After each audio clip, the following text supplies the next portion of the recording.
Hi everyone, it's Kev here from TDN. Just going to talk a little bit today about the DoDa. We've had a few questions come through to say, well, where can you use this tool? How's this used? Obviously, we did a brief review on it before, but we didn't really go into its applications on a vehicle.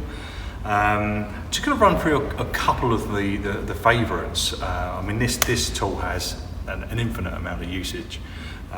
You'll find people coming up through the back of tail lights, especially on BMWs when they get hit on the body line there.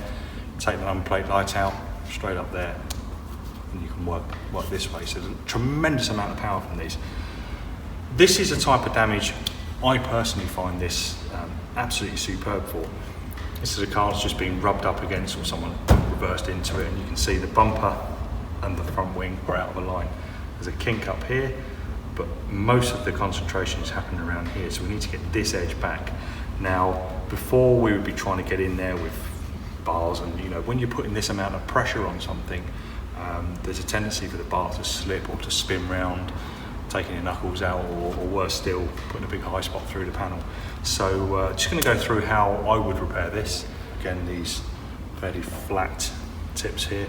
And the nice thing about this, these are going to sit right on the seam of this edge. They're going to collect where the carrier and the wing both meet and move everything out in one hit.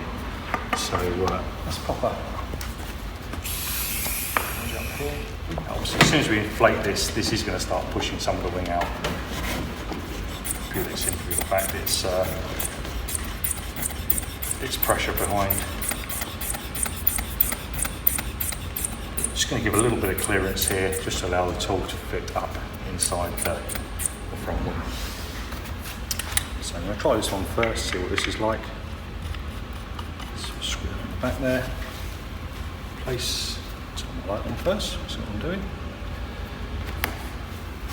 Okay, so I'm going to place the tool up. I'm quite happy with that. Okay. Yeah, that's very, very good. So I'm just going to put this back up here, and we're going to sit where that front wing is seen. Okay, there you go, right there. And we're just going to put a gentle pull on that front wing. You see it's already taken it's beginning to take the kink out. Just set that bumper up. So pretty much it's lined up already now.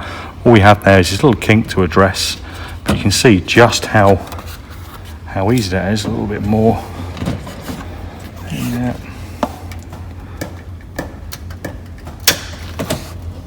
Tremendous amount of power in these, very minimal effort from me. And obviously once that's screwed in, just locking screw here, I can actually feel the screw and the plate behind are lined up. Then there we go. So another use of this tool would be on an area like this, on a double pane rear quarter. This is actually two skins seamed together, unlike some of the French cars that have a single skin. So let's say this car was rubbed up against, or something that reversed into it and damaged this arch lip. Or if there was a small sharp dent in between the two panes here, you're not going to be able to access it by traditional methods, obviously, because you're working between two skins. These skins are actually seamed together pretty much up to about here. So the first inch of this is totally inaccessible. So what we're going to do, I'm just going to set this tool up here and just demonstrate. There's no actual dent in this, but we just want to demonstrate the power of this particular tool. So what we'll do, we'll turn the light on and we can see just how much movement we can get in this. Okay, so this is the drive we're going to get from this particular tool. As you can see, you know, minimal effort, and already we're putting quite a hefty high spot in there. So you can just see just how much of this panel can be moved. So obviously, if this edge was all decreased in, it's going to return out a lot easier than with a standard tool. And also, we do have the option of reducing down to a sharper tool and actually pushing through both of the skins. So hopefully that explains things a little bit better than before. Any questions, as always, please do contact us. Please visit www.tdntools.com, or why not subscribe to our YouTube channel to see many more reviews like this of latest tools.